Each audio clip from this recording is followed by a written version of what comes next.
Assalamualaikum warahmatullahi wabarakatuh. Perkenalkan, nama saya Inanda Clara Laili Azahra dengan NIM 201-19113 dari Prodi Manajemen Rekayasa Universitas Internasional Semen Indonesia. Di sini saya akan memaparkan terkait tugas pemaparan strategi pemeliharaan dari mata kuliah pemeliharaan prediktif atau predictive maintenance.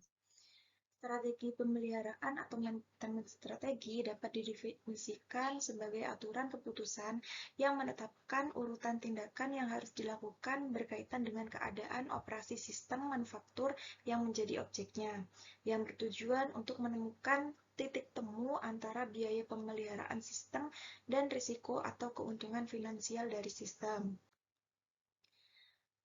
Strategi pemeliharaan perlu dipilih berdasarkan penilaian risiko dan konsekuensi dari kegagalan atau kerusakan, dengan membutuhkan tinjauan secara menyeluruh terhadap total peralatan di pabrik sehingga semua kegagalan teridentifikasi. Setelah semua jenis kegagalan diidentifikasi, maka konsekuensi untuk setiap kegagalan dapat ditentukan. Dari hasil identifikasi, maka kegagalan juga dapat diperingkat sesuai dengan dampaknya pada keselamatan dan juga biaya. Biaya di sini dapat berupa output yang hilang atau mungkin biaya perbaikan yang tinggi. Jika pabrik mengalami kegagalan mesin, maka ia memerlukan pemeliharaan agar dapat kembali beroperasi. Ini membutuhkan sumber daya manusia dan material. Dengan adanya tujuan penetapan strategi pemeliharaan agar dapat mencapai keseimbangan optimal dari semua faktor yang ada. Karenanya, pemeliharaan strategi maintenance yang sesuai harus didasari pada kebutuhan untuk mengurangi atau menghindari risiko yang ada. Adapun jenis strategi pemeliharaan, diantaranya pemeliharaan pencegahan, yang merupakan sebuah rencana yang meliputi pemeriksaan secara rutin, menjaga fasilitas tetap dalam kondisi baik untuk mencegah kegagalan. Hasil yang cacat atau gagal akan menyebabkan tambahan biaya karena harus diproses kembali, dan yang lebih besar resikonya adalah kurangnya kepercayaan konsumen kepada perusahaan akibat produk gagal. Kegagalan produk akan menyebabkan biaya produksi membengkak yang mengakibatkan harga barang menjadi tinggi. Preventive maintenance ini dapat mengatasi kerusakan yang tiba-tiba terjadi.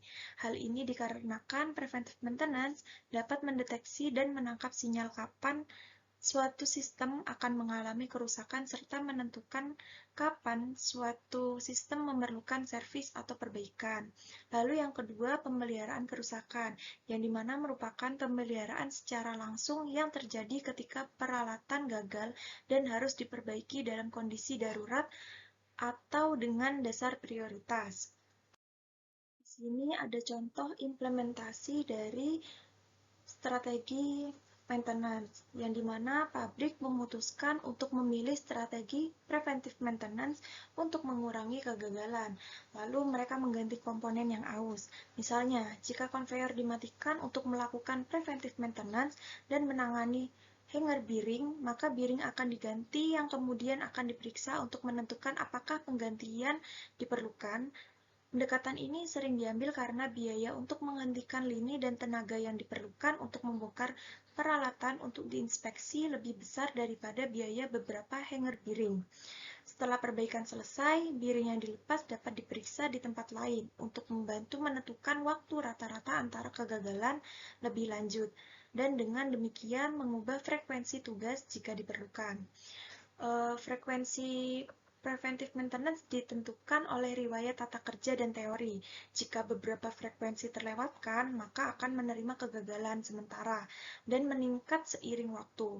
Keberhasilan akan bergantung pada apakah frekuensi telah ditetapkan dengan tepat dan kegagalan yang tidak diharapkan tidak meningkat. Dalam pemilihan strategi pemeliharaan memang perlu melihat kebutuhan dan situasi di pabrik pada saat ini.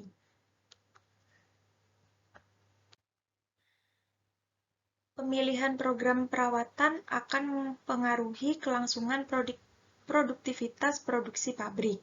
Oleh karena itu, perlu dipertimbangkan secara cermat mengenai bentuk perawatan yang akan digunakan, terutama yang berkaitan dengan kebutuhan produksi, waktu, biaya, keterandalan tenaga perawatan, dan kondisi peralatan yang dikerjakan. Di sini ada 5 langkah yang dapat dilakukan untuk menciptakan strategi maintenance yang prediktif. Yang pertama yaitu menyusun registry aset yang komprehensif yang mengumpulkan semua informasi yang tersedia dalam setiap perangkat dan komponen.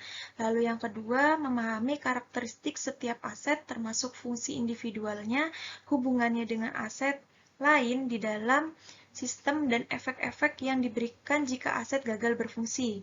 Lalu yang ketiga, melakukan analisis risiko untuk memprediksi kemungkinan aset akan gagal berfungsi seiring berjalannya waktu.